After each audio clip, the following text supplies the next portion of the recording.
qu'un plugin WordPress. Donc je vais essayer de faire très simple pour vraiment montrer concrètement c'est quoi un plugin techniquement, sans rentrer dans des détails ennuyeux, juste pour que tout le monde puisse capter, tous ceux qui ne connaissent pas puissent capter c'est quoi concrètement un plugin WordPress. Donc on va commencer. Un plugin WordPress, déjà ça se situe où? C'est dans WP Content, dans votre site WordPress, plugins, et là vous avez la liste de vos plugins. Donc là j'ai une installation fraîche, j'ai juste Hello Dolly. Hello Dolly c'est l'exemple parfait pour apprendre à créer un plugin ultra basique sur WordPress. Donc là on a vraiment le basique Hello Dolly, donc on a une déclaration qui va nous intéresser ici, que je vais copier maintenant. Quelques fonctions, donc c'est vraiment très très basique. Hello Dolly il est vraiment juste là pour vous montrer c'est quoi la structure d'un plugin. Donc on s'attarde pas sur le fonctionnement dans les détails de Hello Dolly, mais c'est vraiment très basique.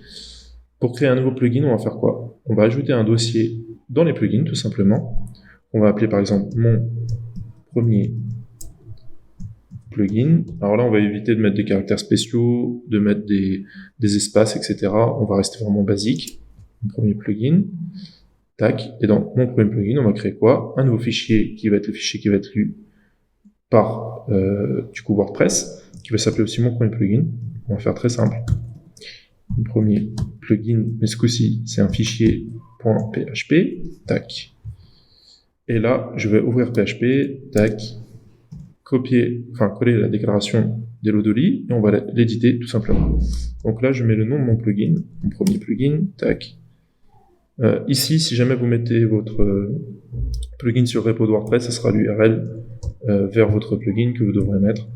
Donc, mon premier plugin, par exemple. Autrement, vous pouvez mettre votre URL à vous, un petit HTTPS aussi, ça fait pas de mal. Ici, une petite description de plugin. Donc, après, vous pouvez tout faire idéalement en anglais pour votre version, sauf si votre plugin est vraiment destiné au marché français. Moi, je vais faire une description basique, ceci est mon premier plugin, le nom de l'auteur, donc là c'est moi, Ludwig, yo, tac. La version du plugin, c'est la première version, donc 1.0.0. Ici, je vais mettre l'URL de mon site, tac, hop, il y a juste oublié un petit tiret, hop, voilà, tac. Voilà, donc là vraiment j'ai un plugin basique. Exprès, je vais faire une petite faute de syntaxe PHP, donc là ça se met en rouge parce que mon éditeur le permet. On va voir ce qui se passe si jamais vous déclarez un plugin avec des erreurs. Donc là, je vais dans les plugins, je rafraîchis, on voit bien mon plugin, j'essaie de l'activer, et là, il y a une erreur fatale. Donc du coup, il ne veut pas m'activer mon plugin. Hop, on retourne ici, on efface ça, on enregistre. Là, j'ai plus de faute de syntaxe. Je rafraîchis ici, je réactive, et mon plugin est activé. Donc là, effectivement, il fait rien du tout, mon plugin. Donc après, on va pouvoir se brancher sur ce qu'on appelle des hooks sur WordPress, pour pouvoir ajouter des fonctionnalités, etc. Donc je vais juste faire un tout petit exemple juste pour vous montrer que le plugin fonctionne bien. Je vais me brancher sur un hook, qui est le hook WP id, donc il se trouve tout en haut dans l'entête du WordPress. Et là je vais appeler une fonction, tac.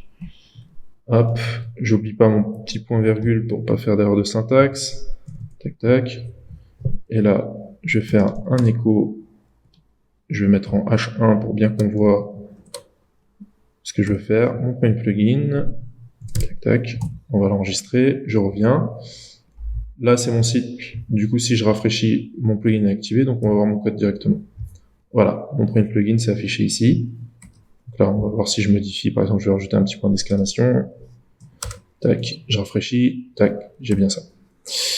Donc voilà, c'est à peu près tout pour résumer qu'est-ce qu'un plugin. Après ici, on peut imaginer bien entendu de rajouter toutes les fonctionnalités qu'on a besoin pour notre plugin.